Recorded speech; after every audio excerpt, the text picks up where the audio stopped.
ये याद रखिएगा। अगर चाहते हो नस्लें अच्छी हों तो फिर आंसू बहाने के आदी बनो। सरकार मखदूम माहिमी बहुत बड़ा नाम है, मुंबई में आराम फरमाने वाली जात है। होश संभाला यतीमी कदा सीने पे था। कहने लगे मां मैं पढ़ना चाहता हूं। मां का इकलौता लाल है, सुने बहुत गौर से, इकलौता लाल मां का। मां ने कहा शहजादे अगर तू चला गया तेरी बड़ी याद आएगी। बाप की निशानी है तू, तुझे देख के कलेजा ठंडा होता है। कहने लगे मां मैं इल्म के बगैर नहीं रह सकता, ये अल्लाह वालों की शान होती है। और गधे कहते हैं कि नहीं नहीं ये मौलवियों की लाइन अलग है, फकीरों की अलग है। फकीरों की नहीं टीचरों की अलग है। विलायत की पहली सीढ़ी को इल्म कहा जाता है। अगर इल्म नहीं तो वली नहीं, सीधी सी बात है। वली नहीं, इल्म नहीं तो जोर से। नौजवानों चक्कर में ना पड़ना तावीज के, नतीजा इंशाल्लाह अच्छा निकलेगा। अगर इल्म नहीं तो आप बोलेंगे तो आगे चलूंगा, मुझे लगना चाहिए समझ रहे हैं आप। इल्म नहीं तो वली नहीं है। मखदूम मागिमी कहते अम्मी मुझे पढ़ना है। मां कहती ना जाना तेरे बगैर जी नहीं लगेगा। जब जिद की ना आपने, इधर आप रोए उधर मां रोने लग गई। कहने लगी बेटे 1-2 घंटे के लिए गायब हो जाता है ना मां बेकरार हो जाती है। और तू जा रहा है। आज की तरह मदरसे तो दरवाजों पे नहीं थे ना, चौखट में मदरसे नहीं थे। कई कई दिनों का सफर करके मदरसे हाथ आया करते थे। कई कई मदरसे होते थे कहीं कहीं। ना जाना बेटे। मां ने रो के जब इतना कहा ना, फर्माबरदार बेटे थे, मां से लिपट गए। कहने लगा मां ठीक है चल तेरी मर्जी है, तुझे छोड़ के नहीं जाना है, तुझे छोड़ के नहीं जाना है। रो दिए।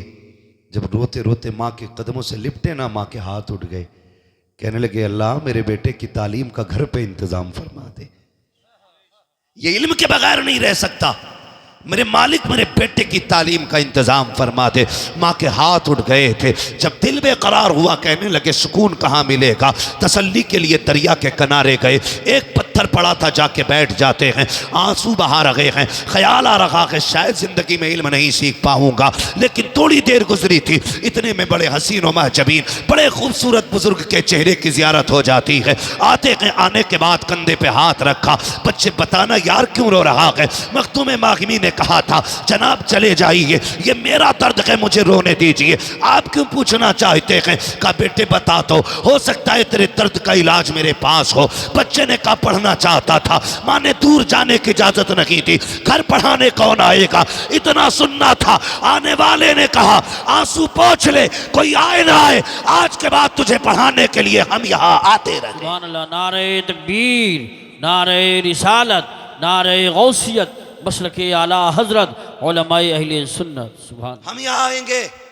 कहने लगे आप कौन। कहने लगे मुझे खिज़्र अलैहिस्सलाम कहा जाता है। सुभान। मुझे खिज़्र कहा जाता है। कहने लगे आएंगे हुजूर। कहा हाँ लेकिन एक शर्त है। कहा क्या। कि ये बात राज रहेगी, बताना नहीं है किसी को हम आते। जिस दिन तुमने बता दिया हम उसी दिन चले जाएंगे, फिर नहीं आना है। कहने लगे मंजूर है। शर्त मंजूर हो गई। रोज अपने वक्त पे आते, पढ़ के चले जाते। कई दिन हो गए, एक दिन मां ने हाथ पकड़ लिया। बेटे कहाँ चला जाता है। बहुत ढूंढती हूं, मिलता नहीं है। इतना सुना बिजलियां गिर गई। अगर झूठ बोलते हैं तो सामने मां खड़ी है, सच कहते हैं तो खिज़्र अलैहिस्सलाम का दामन छूटता है। बड़े सशो पंज में रहे। मां ने कहा बोलना बेटे। बोलता क्यों नहीं। कहाँ जाता है। दिल ने फैसला कर दिया, पहले माँ के लिए मदरसा छोड़ा था, रब ने खिज़्र भेज दिया था। आज खिज़्र छोड़ दूंगा, माँ को रब कोई और इंतजाम फरमा देगा। सुभान अल्लाह। कहने लगे माँ पूछा है तो सुन, मुझे रोज खिज़्र अलैहिस्सलाम पढ़ाने आते। सुभान अल्लाह। माँ तो माँ थी ना, रोज खिजर आते हैं, माँ ने बेटे को सीने से लगाया, मुबारक हो शहजादे तुझे खिजर पढ़ाने आते हैं, बेटे रोज पाबंदी से जाना। इतना सुना चीख निकल गई, कहने लगे माँ अब किधर जाना है, खिजर से वादा हुआ था किसी से बताना नहीं है, आज मैंने राज खोल दिया है, ए माँ अब खिजर पढ़ाने नहीं आएंगे। इतना सुना माँ ने सीने से लिपटाया, आंचल उठा के दुआ की, ए मेरे परवरदिगार तू तो मुसब्बिबुल असबाब है, मेरे बेटे ने अपनी मेरी मर्जी के लिए मेरी खुशी के लिए तेरा खिजर छोड़ दिया है, ए मेरे रब तेरे खजानों में कोई कमी नहीं है। ये कह के माँ ने दुआएं दे दी। जब दिल बेकरार हुआ हजरत मखदूम मागिमी का, कहने लगे चलो उस जमीन पे चलते हैं जहाँ मखदूम मागिमी कहते हैं, जहाँ खिजर पढ़ाने आते हैं, उस जगह पे जाके बैठे। जाते क्या कहते हैं, आप खुद फरमाते हैं हमेशा ये दस्तूर रहा, पहले मैं जाता था बाद में खिजर आते थे, लेकिन आज जब गया हूँ मैं बाद में पहुंचा था, खिजर पहले आ गए। नारे तकबीर, नारे रिसालत, नारे गौसियत, मसलके आला हजरत मुफ्ती हम्माद रजा साहिब क़िबला। सुभान अल्लाह। कहते हैं खिजर पहले आ गए। मैंने कहा हुजूर, खुशी से मैं उछल गया। मैंने कहा आपने तो कहा था नहीं आएंगे, फिर क्यों आ गए? कहने लगे हमारा वादा था हम पढ़ाने नहीं आएंगे। कहा फिर क्यों आए हो? कहा रब ने भेजा है, रब ने भेजा है। क्यों? कहा इसलिए भेजा है, खिजर तुम वादा करके आओ पढ़ाने नहीं जाओगे, पढ़ाने ना जा, मेरे मखदूम को सीने से सीना लगा के सारा पिलाने चला जा। सुभान अल्लाह, माशाअल्लाह। मैं पढ़ाने नहीं आया, सीने से सीना लगा के देने आया हूं। तारीख गवाह है, ये माँ की दुआ थी जो इल्म बंदे को 17 साल में 20 साल में घुटने रगड़ के आता है, उससे ज्यादा इल्म अल्लाह ने माँ की दुआ के सदक़े में मखदूम मागिमी को एक लम्हे में अता फरमा दिया। वाह वाह वाह वाह, सुभान अल्लाह। जिम्मेदारी बनती है क्या कहने हैं, कि वो अपनी औलाद के लिए हाथ उठाया करे, औलाद के लिए हाथ उठाया करे। बहुत अच्छा पैगाम। रातों को जागा करो, गेम के लिए नहीं, मुसल्ले के लिए, तहज्जुद के लिए। हाँ, खुदा की कसम माँ बाप की दुआएं बच्चों को जमीन से आसमान तक पहुंचा देती हैं। हक है, हक। दावे के साथ कह रहा हूं, पहुंचा देती हैं। सब जानते हैं बाबा फरीदगंज शकर रहमतुल्लाह तआला अलैह, इतने पाए के बुजुर्ग, इतने पाए के बुजुर्ग, रब ने वो कमाल चेहरे में बख्शा जो देखता था कलमा पढ़ के मुसलमान हो जाता था। ये किसका मामला है? बाबा फरीदगंज शकर का मामला। देखता, दावा हो गया एक दिन कोर्ट में कि ये कैद किया जाए इन्हें। कहा क्यों? कि जो इनका चेहरा देखता है वो मुसलमान हो जाता है। जब पेश किया गया ना, चेहरे पे कपड़ा डाल के पेश किया गया। जज ने कहा इन पे मुकदमा क्या है, दावा क्या है? कहा साहब ये जिस गली से गुजरता है लोग देख के कलमा पढ़ने लग जाते। जज ने कहा अच्छा ऐसा भी हो सकता है? वकीलों ने कहा हाँ ऐसा ही है, हो सकता है। कहा हाँ। कहा जरा हम भी चेहरा देखना चाहते हैं, हमें भी तो दिखाओ चेहरा। जिन्होंने दावा किया था कहा नहीं जज साहब चेहरा ना देखना वरना फैसला ही बदल जाएगा। जज ने कहा हम भी तो देखें इस चेहरे को, ये कमाल है कि नहीं? का फरीद जरा कपड़ा तो हटाओ।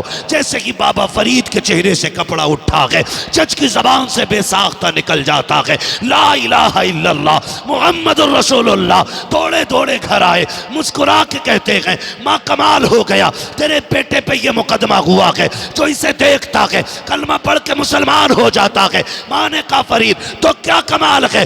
ये तेरा नहीं, ये मेरा कमाल है। कहा ये तेरा कैसे? कहा बेटे जब दुनिया सो जाती है मैं सजदे में सर रखती हूँ और कहती हूँ अल्लाह मेरे बेटे को ऐसा बना दे जो इसे देखे वो देखते ही मुसलमान हो जाया करे।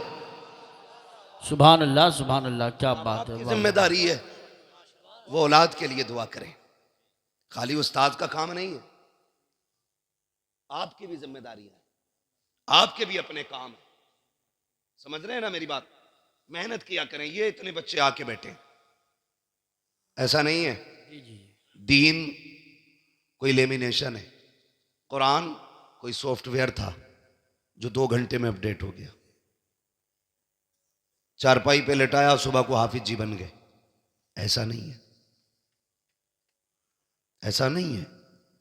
कई साल तक मेहनत करनी पड़ती है तब जाके कुरान सीने में आता है। बेशक बेशक, हक। और सिर्फ इसमें इन्हीं की मेहनत नहीं है, इन्हीं की कुर्बानियां नहीं है, बाप की बहुत बड़ी कुर्बानी है। हक है, हक है।